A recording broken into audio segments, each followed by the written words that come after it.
Bom dia, boa tarde, boa noite, porque somos internacionais. Tudo bem, gente?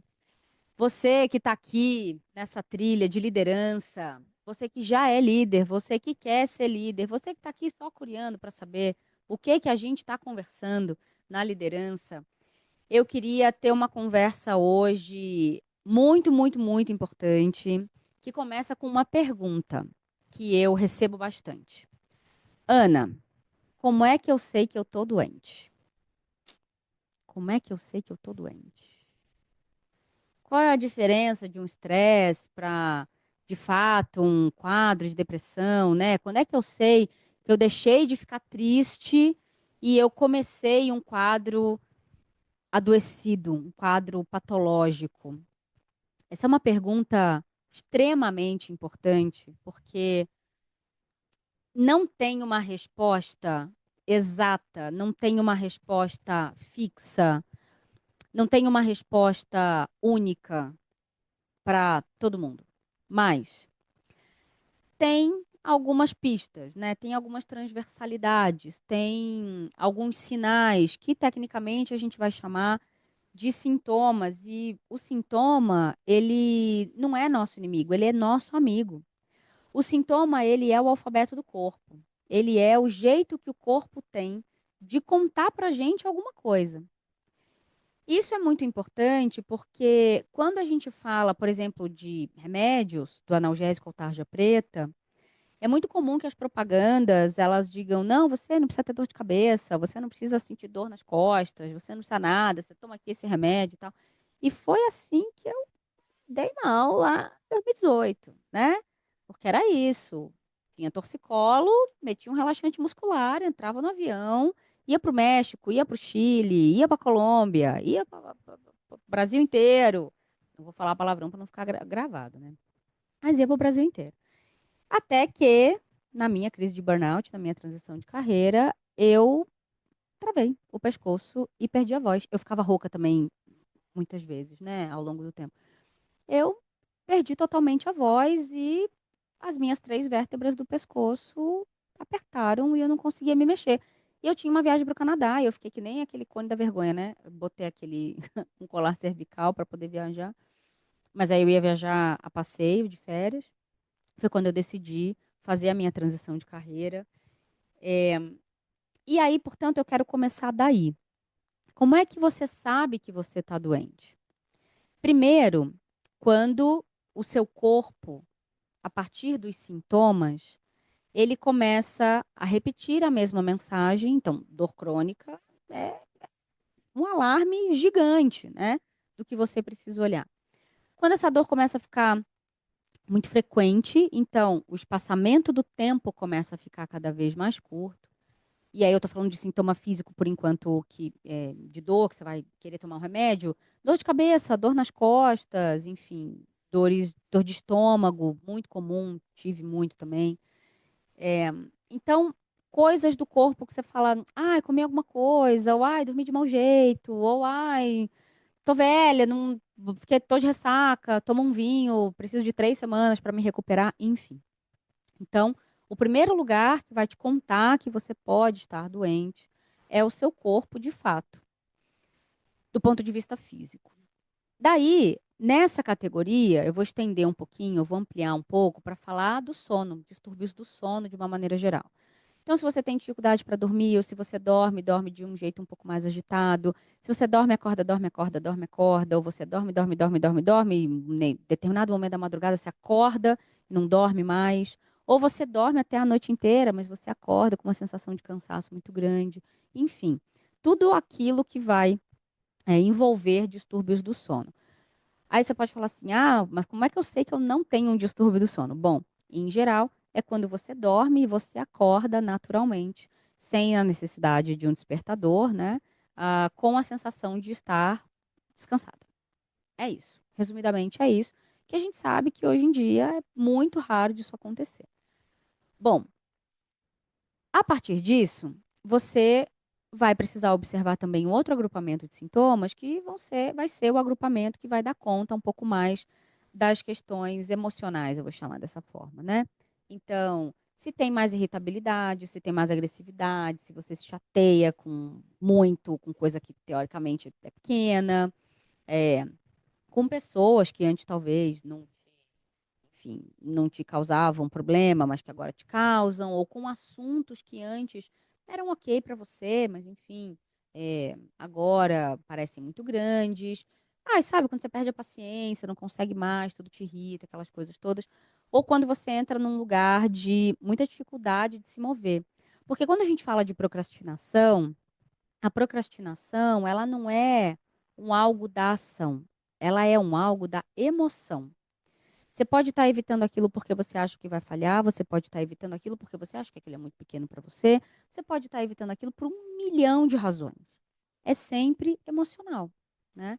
Então, quando um outro marcador importante é quando a sua vida funcional, adulta, ela começa ou a não funcionar, ou você começa a ter muita dificuldade de fazê-la funcionar.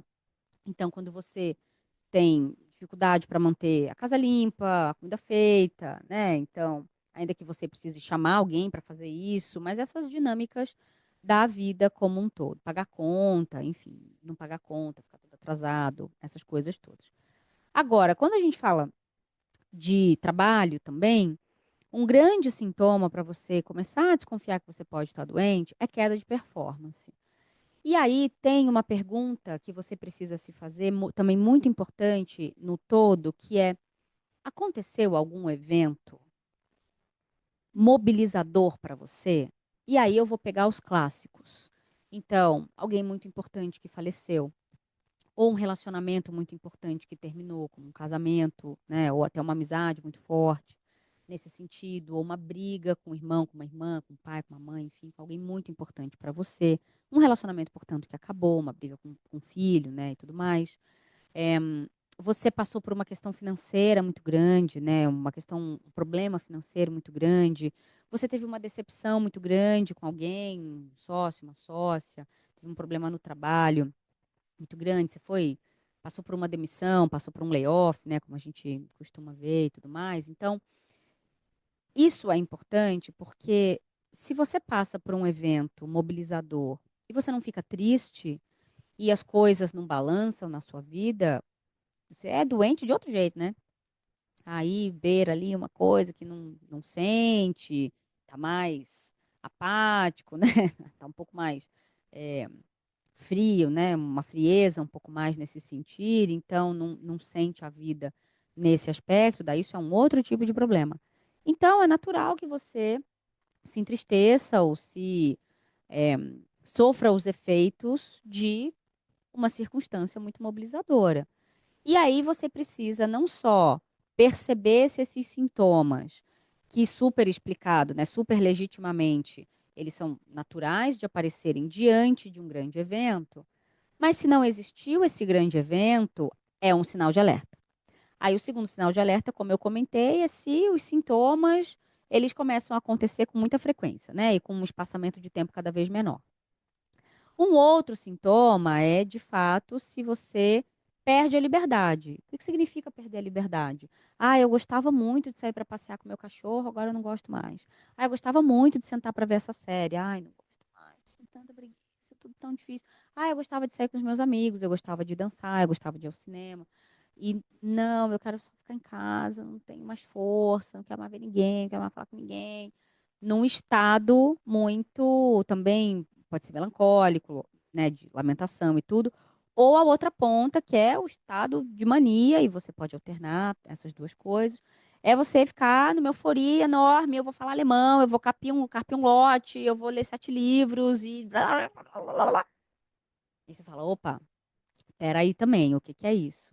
O sinal de alerta lá no trabalho é a queda de performance, isso é o primeiro grande sinal, por exemplo, de um burnout. E essa coisa de como se relaciona, né? De como você se relaciona com as pessoas. Agora, não é só sobre sintomas individuais, mas você também pode observar, né? E começar a fazer um reconhecimento de sintomas coletivos também. Se é uma equipe que se desentende muito, um fala A, o outro entende B, e aí o terceiro faz C, e, nossa, parece uma torre de Babel danada.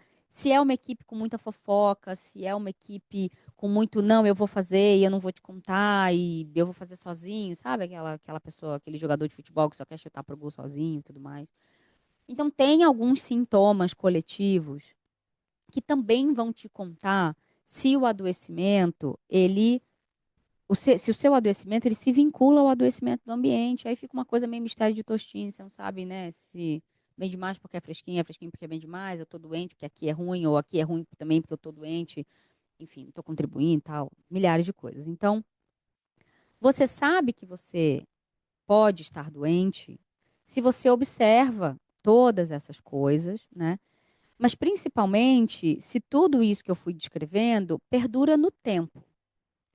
Aí você vai falar assim, Ana, mas o que é perdurar no tempo? Trazendo para os comportamentos concretos observáveis. Obviamente, vai ter a literatura da psiquiatria que vai determinar ali períodos de tempo para os agravamentos ou para a criticidade das patologias. Se aquele quadro, se esse seu quadro dura 3 meses, 6 meses, um ano, sem um evento muito mobilizador, enfim. Mas se for um luto, né? Se for uma viuvez, por exemplo, quanto aquilo ali parece que faz sentido durar um pouco mais, enfim. São, são atributos muito concretos, mas que na prática a avaliação é muito subjetiva, é muito fluida, né? É muito multifatorial, é muito personalizada nesse aspecto. Não vou entrar nas discussões de medicação, diagnóstico, enfim, remédio, nada, psiquiatria e tal, oficialmente nada disso, porque aqui a gente está falando de um reconhecimento de sintomas um pouco mais inicial.